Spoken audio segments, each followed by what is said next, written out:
Suju T Babu കൂടി ചേരുന്നു. സുജു, എങ്ങനെയാണ് ഓളപ്പരപ്പുകളിൽ ആവേശം തുടങ്ങാൻ ഒരുങ്ങുകയാണ്? നിലവിലെ ആവേശം എങ്ങനെയാണ്? ക്രമീകരണങ്ങൾ അടക്കം എങ്ങനെയാണ് നടക്കുന്നത്? മാത്രമല്ല, ഈ കസേരകളെല്ലാം ഒഴിഞ്ഞു കിടക്കുന്ന കസേരകൾ അല്പസമയത്തിനുള്ളിൽ നിറഞ്ഞ വലിയൊരു ആവേശത്തിലേക്കാണ് പോവുക. എന്തൊക്കെയാണ് വിവരങ്ങൾ? ഉമാ, ആവേശം വാനോളമാണ്. ആ വാനോളമുള്ള ആവേശം പങ്കുവെക്കാൻ നമ്മളോടൊപ്പം ഒരു അതിഥിയോടെ ചേരുന്നുണ്ട്. ചേട്ടാ, എങ്ങനെയാണ് ഇത്തവണ നെഹ്റു ട്രോഫി? ആദ്യം സ്വയം ചേട്ടൻ്റെ എക്സ്പീരിയൻസിലൊന്ന് പറയാം. ഞാൻ ചമ്പക്കുളം ജോളി എതിരേറ്റ് കഴിഞ്ഞ 27 വർഷമായി വള്ളംകളി രംഗത്ത് വിവരണം നൽകുന്നു. എല്ലാം ദൈവാനുഗ്രഹമായി കാണുകയാണ്. എൻ്റെ പ്രിയ ഗുരുനാഥൻ വി ഗിരിഗരി സാറിനെ ഈ അവസരത്തിൽ സ്മരിക്കുകയാണ്. സാറിന് വേണ്ടി ഈ വർഷത്തെ കമൻട്രി ഞാൻ സാറിൻ്റെ മുൻപിൽ അർപ്പിക്കുകയാണ്. 72ാമത് നെഹ്റു ട്രോഫി ജലോത്സവം ആലപ്പുഴയെ സംബന്ധിച്ചിടത്തോളം, ലോകമെമ്പാടുമുള്ള ജലോത്സവ പ്രേമികളെ സംബന്ധിച്ചിടത്തോളം ഏറ്റവും തീപാറുന്ന ഒരു പോരാട്ടമായിരിക്കും ഇവിടെ കാണുവാൻ പോകുന്നത്. നാളിതുവരെ ഇതുപോലെയൊരു മത്സരം ജലോത്സവ ലോകം കണ്ടിട്ടില്ല എന്ന് വേണം പറയുവാൻ പോകുന്ന മണിക്കൂറുകളാണ് നമുക്ക് സംജാതമാകുവാൻ പോകുന്നത്. 71 കളിവള്ളങ്ങൾ 72ാമത് നെഹ്റു ട്രോഫിയിൽ പങ്കെടുക്കുന്നു. അതിൽ 21 ചുണ്ടൻ വള്ളങ്ങൾ, 3 ചുണ്ടൻ വള്ളങ്ങൾ പുതിയതാണ്. അരോമയും പുണ്യവാളൻ നിരണവും ആർപ്പൂക്കര ചുണ്ടനും. ആർപ്പൂക്കര ജനകീയ സമിതിയുടെ വള്ളമാണ് ആർപ്പൂക്കര ചുണ്ടൻ. അതുപോലെ തന്നെ ഈ വർഷത്തെ മറ്റൊരു പ്രത്യേകത, കാരിച്ചാൽ ചുണ്ടനിൽ ഒരു 11 മാസവും 23 ദിവസവുമുള്ള നെയ്ഥൻ പാലാത്ര കാരിച്ചാലിൻ്റെ ക്യാപ്റ്റനായിട്ട് വരികയാണ്. അദ്ദേഹം അയർലൻഡിലാണ് ജനിച്ചത്. ആ കുഞ്ഞാണ് ലിനു പാലാത്രയോടൊപ്പം ഈ വർഷത്തെ നെഹ്റു ട്രോഫിയിൽ കാരിച്ചാൽ ചുണ്ടൻ്റെ ക്യാപ്റ്റൻസിയിൽ വരുന്നത് എന്നുള്ളതും സന്തോഷകരമായ കാര്യമാണ്. കൊച്ചു കുട്ടികൾക്ക് പോലും ആവേശം പകരുന്ന, വിദേശത്തുള്ളവർ പോലും ഈ നെഹ്റു ട്രോഫി വള്ളത്തിൻ്റെ ക്യാപ്റ്റനാകുവാൻ വരുന്നു. അതാണ് നെയ്ഥൻ പാലാത്ര.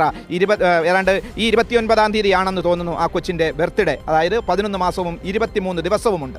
72 വള്ളങ്ങൾ ജേതാക്കൾ ആരാണെന്ന് ആ വള്ളങ്ങളുടെ ആവേശത്തിലൊന്ന് പറയാൻ കഴിയുമോ? അത് പറയാൻ പറ്റും. ഇനി മണിക്കൂറുകൾ ആവേശകരമായ ഈ നെഹ്റു ട്രോഫി നടക്കുവാൻ അതിന് കുറച്ച് റെസ്റ്റ് വേണം. എങ്കിലും ഷാജഹാനെയൊക്കെ മനസ്സിൽ ഓർക്കുന്നത് കൊണ്ട്, ഷാജഹാനെ മനസ്സിൽ ധ്യാനിച്ചുകൊണ്ട് ഇവരൊക്കെ എനിക്ക് നൽകുന്ന വലിയൊരു സപ്പോർട്ട് ഉള്ളതുകൊണ്ട് അത് ഒരിക്കൽ കൂടി നിങ്ങൾക്ക് വേണ്ടി അവതരിപ്പിക്കുകയാണ്. ആലപ്പുഴ പുന്നമടക്കായലിൽ 1952 ഈ മത്സരവേദിയിലേക്ക് വരുമ്പോൾ മൺട്രോത്തുരുത്തിൽ സജ്ജീകരിച്ച വേദിയിൽ 8 ജലരാജാക്കന്മാർ, നടുഭാഗവും നെപ്പോളിയനും ചമ്പക്കുളവും കാവാലവും പാർത്ഥസാരഥിയും നേതാജിയും വലിയ ദിവാഞ്ചിയും മാമ്പഴക്കരിയും ഉൾപ്പെടെ 8 വള്ളങ്ങൾ മത്സരിച്ചു. അന്ന് വിജയിച്ചത് നടുഭാഗമാണ്. നടുഭാഗം ചുണ്ടനിലേക്ക് പണ്ഡിറ്റ്ജി ചാടിക്കയറി കപ്പ് സമ്മാനിച്ചു. അദ്ദേഹം വള്ളത്തിൽ കയറി ആലപ്പുഴയിലേക്ക് പോയിരുന്നു. ആ തുഴച്ചിൽ അദ്ദേഹത്തിന് മറക്കുവാൻ സാധിച്ചില്ല. അദ്ദേഹം ഡൽഹിയിൽ ചെന്ന് ചുണ്ടൻ വള്ളത്തിൻ്റെ മാതൃകയിൽ വെള്ളിയിൽ തീർത്ത ഒരു കപ്പുണ്ടാക്കി ഇവിടത്തേക്ക് അയച്ചു കൊടുത്തു.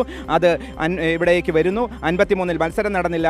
54 നടക്കുന്ന മത്സരം അത് കാവാലം ബോട്ട് ക്ലബിൻ്റെ കാവാലൻ ചുണ്ടൻ വിജയിക്കുന്നു. അവർ വിജയിക്കുന്നത് അന്ന് മൺട്രോത്ത് മീനപ്പള്ളി കായലിലായിരുന്നു മത്സരം. അവിടെ മത്സരം നടത്തുവാൻ ബുദ്ധിമുട്ടുള്ളത് കൊണ്ട് അവിടെ പിന്നീട് പലരുടെയും നിർദ്ദേശപ്രകാരം ഇന്ന് കാണുന്ന ഈ പുന്നമട കായലിലേക്ക് വരുന്നു. 1955 പാർത്ഥസാരഥി നേടുന്നു. 56 കാവാലം നേടുന്നു. 57 നെപ്പോളിയൻ നേടുന്നു. 58 കാവാലം നേടുന്നു. 59 നെപ്പോളിയനും കാവാലവുമായി ട്രോഫി പങ്കിടുന്നു. 60 കാവാലം, 61 നെപ്പോളിയൻ, 62 കാവാലം, 63 ഗിയർഗോസ്, 64 സെന്റ് ജോർജ്, 65 പാർത്ഥസാരഥി, 66 67 പുളുങ്കുന്ന്, 68 പാർത്ഥസാരഥി, 69 പുളുങ്കുന്ന്, 70 പുളുങ്കുന്ന്, 71 പുളുങ്കുന്നും കല്ലൂപ്പറമ്പനുമായി ട്രോഫി പങ്കിടുന്നു. 72 കല്ലൂപ്പറമ്പൻ, 73 കല്ലൂപ്പറമ്പൻ, 74 75 76 കാരിച്ചാൽ, 77 78 ജവഹർ ജയിക്കുന്നു. 79 ആയാപറമ്പ് വലിയ ദിവാഞ്ചി ജയിക്കുന്നു. 80 കാരിച്ചാൽ ജയിക്കുന്നു. 81 മത്സരം റദ്ദാക്കപ്പെടുന്നു. 82 83 84 കാരിച്ചാൽ ജയിക്കുന്നു. 85 ജവഹർ ജയിക്കുന്നു. 86 87 വില്ലേജ് ബോർഡ് ക്ലബ് ആദ്യമായി നെഹ്റു ട്രോഫി എടുക്കുന്നു. 86 87 88 വെള്ളംകുളങ്ങര ജയിക്കുന്നു. അന്ന് 4 മിനിറ്റ് 48 സെക്കൻഡ് കൊണ്ട് വെള്ളംകുളങ്ങര ജയിക്കുന്നു.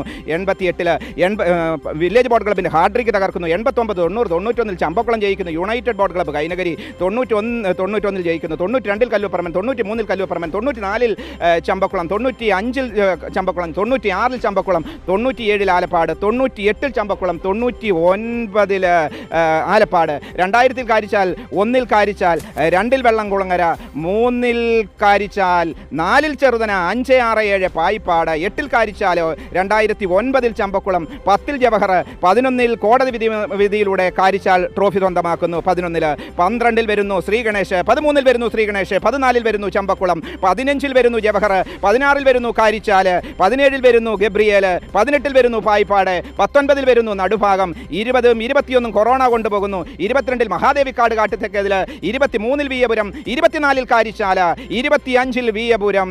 അങ്ങനെ 72 വർഷം കഴിയുമ്പോൾ 71 വർഷം കഴിഞ്ഞ് 72ാമത് വർഷത്തിലേക്ക് വരുമ്പോൾ ആരായിരിക്കാം പുന്നമടയുടെ ഓളപ്പരപ്പിലൂടെ ഇടിനാഥമായി കടന്നു വരുന്നത്?